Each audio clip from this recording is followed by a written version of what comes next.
Doktor cerita sikit tentang Rohingya, apa yang perlu kita buat. Baik. Ini isu semasa. Bila kita sebut Rohingya, dia berkaitan dengan Myanmar. Myanmar. Dulunya Burma. Sekarang Myanmar. Sepanjang pembacaan saya yang salah satu rujukan yang saya gunakan ialah sebuah tesis. Tesis yang pernah dibuat di Malaysia oleh seorang yang membuat ijazah sarjana bertajuk Sejarah Nusantara, fokusnya Myanmar. Ada tesis yang dibuat oleh puan yang tertentu, itu tesis untuk sarjana. Dan dia fokus pada Myanmar.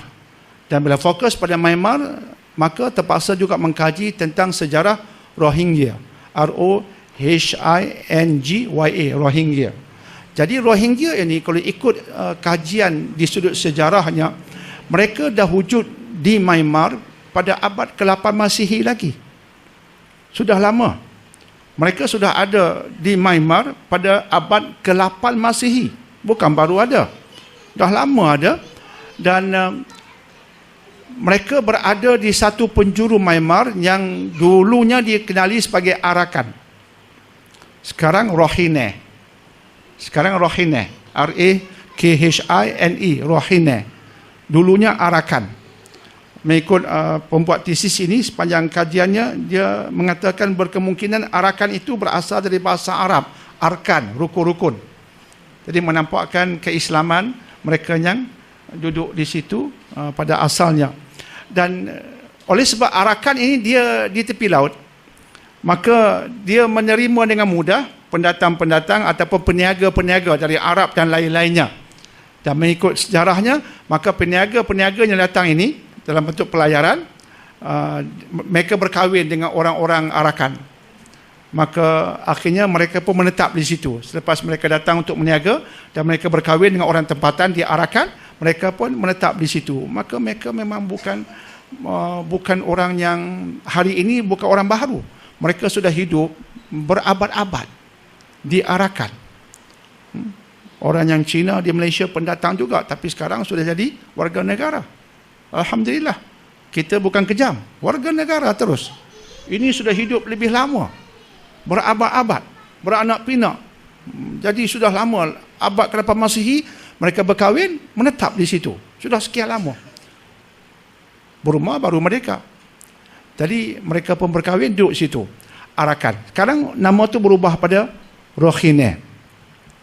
Apa yang berlaku ialah mereka tak diberikan status sebagai warga negara. Padahal mereka dah menetap sekian lama. Sepatutnya mereka adalah orang yang menetap di Myanmar. Tapi mereka sampai hari ini tak diberikan status warga negara Myanmar. Walaupun mereka itu seperti kita sebutkan tadi, hari ini bukan lagi pendatang. Mereka penetap di situ. Rohine ini di tempat yang dahulunya bernama Arakan, sekarang Rohine, yang duduk di situ ada orang Islam, jumlah lebih kurang 1.4 juta, bergabung dengan yang bukan Islam, terutama golongan Buddha. Duduk di Rohine. Di Rohine, penduduknya ada Rohingya Muslims, ada yang bukan Muslims, iaitu Buddhis. Duduk di situ. Tapi yang ditindas ini Rohingya. Jumlah mereka lebih kurang 1.4 juta. Bayangkan etnik lain dapat kewarganegaraan. Itu yang pelik. Golongan lain, etnik lain seperti mereka dapat kewarganegaraan. Jumlah etnik di Myanmar lebih kurang 100 lebih. Sejarah macam Rohingya juga lebih kurang. Dan etnik lain jumlah 100 lebih di Myanmar dapat kewarganegaraan, tapi Rohingya tak dapat. Ini sebuah kezaliman yang jelas di era moden. Jadi akhirnya bila mereka tak dapat kewarganegaraan, maka undang-undang pun dibuat untuk menghalau mereka. Sebab itu pada suatu ketika disebabkan penindasan yang dahsyat dan mereka tak digelarkan sebagai warga negara, mereka dianggap sebagai orang luar, maka mereka dihalau. Jika tak lari, mereka dibunuh dan sebagainya. Sebab itu suatu ketika pada abad 20, oleh sebab Myanmar dekat dengan Bangladesh, sebahagian besar lari ke Bangladesh. Kemudian bila suasana agak tenteram, mereka patah balik.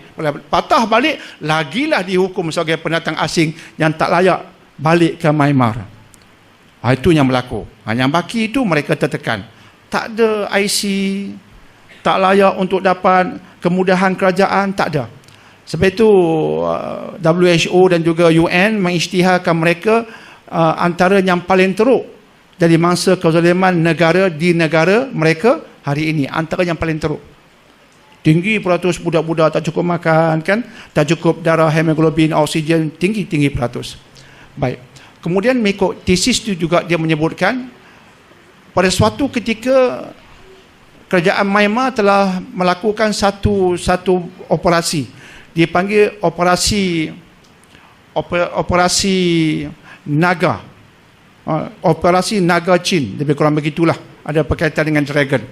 Operasi ini bertujuan untuk hancurkan Rohingya dalam masa 20 tahun. Jadi dia ada perancangan yang cukup hebat. Ini tesis tentang Myanmar.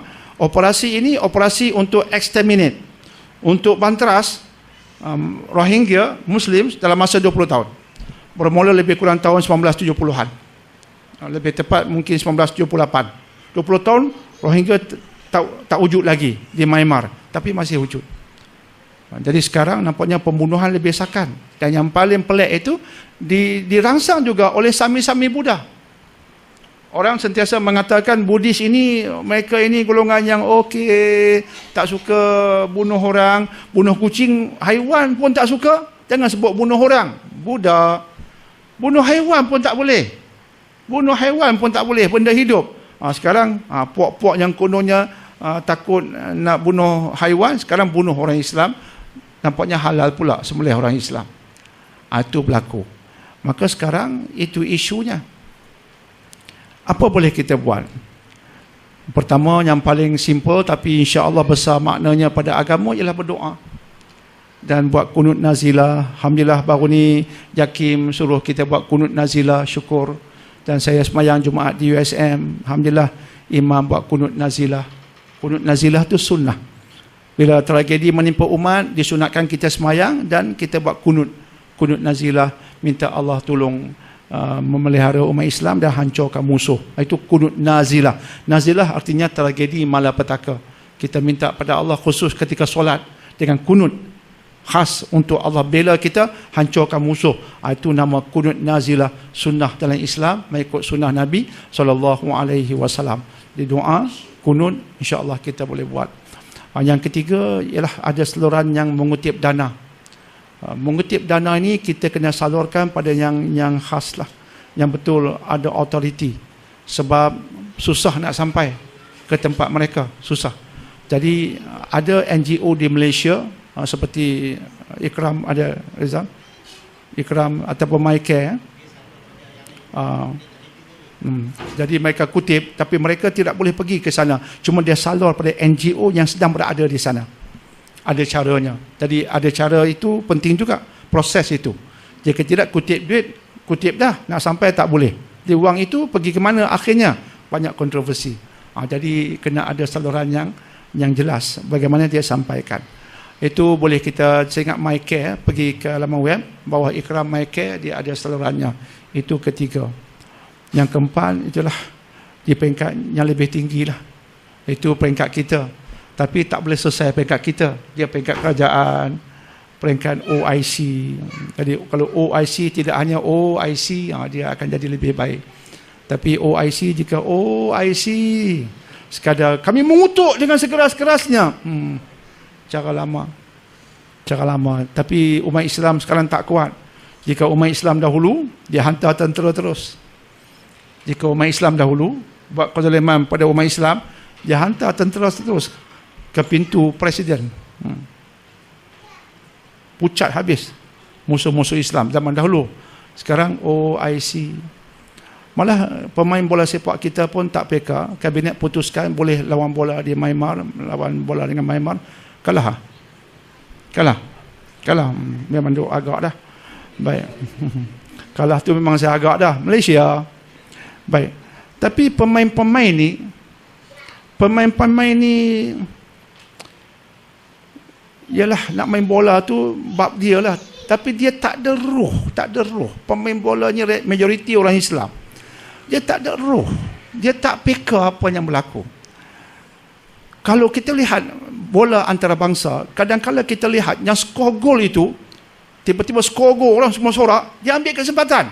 Dia angkat jersey dia, ada singlet dalam, Jesus is your Lord.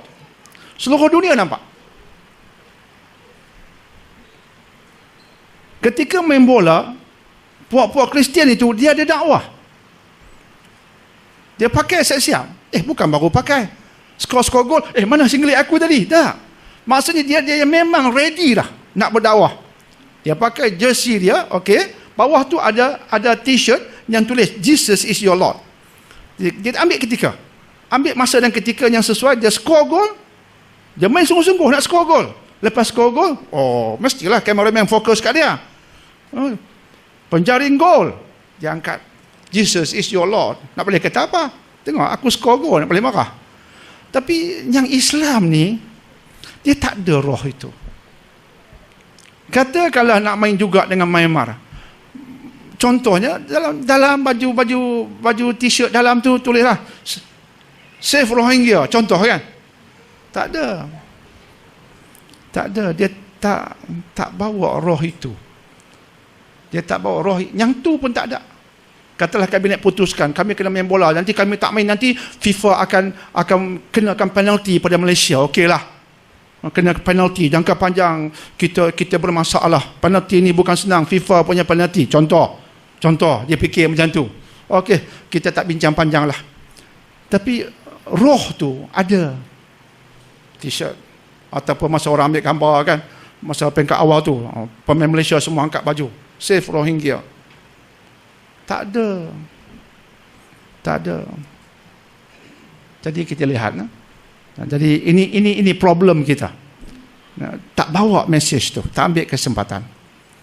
Jadi itu peringkat kerajaan, peringkat OIC. Tapi insya-Allah kita yakin nak hancurkan umat yang berjuang tak dapat. Umat mesti berjaya, tapi sakit sikit. Macam Gaza, Palestin sekian lama, kita rasa boleh hancur. Tak hancur juga. Tak hancur. Maka pejuang Islam begitulah janji Allah. Dia akan diuji, mesti wajib diuji. Tapi nak menghancurkan, jika nak hancurkan Rohingya, dah boleh dah sekarang, tapi tak hancur juga. Dia akan terus subur sampai dapat kemenangan. Tapi kita kena bantu. Paling kurang yang kita sebutkan tadi, insya-Allah. Itu sedikit tentang Rohingya. Jangan sampai anak-anak kita tak kenal apa itu Rohingya. Jangan sampai tak kenal. Dok kenal Cristiano Ronaldo, dok kenal Messi, dok kenal Rooney. Rohingya, siapa dia? Pemain bola sepak di mana? Tak kenal. Mereka tak boleh main bola. Tertekan. Jadi ini yang perlu kita bagi tahu pada anak kita yang bekerja, bantu juga Gaza, bantu juga Rohingya. Jangan lupa tentang infak pada mereka. Jangan hanya kira nak makan pasembok di mana. Mereka kata roti jala kat sini bagus. Dia kira roti jala, pasembok jala, tapi lupa pasal Rohingya. Nak latih umat Islam hari ini lebih prihatin dengan ummah, bukan prihatin dengan nafsu makan dia. Allahuakbar.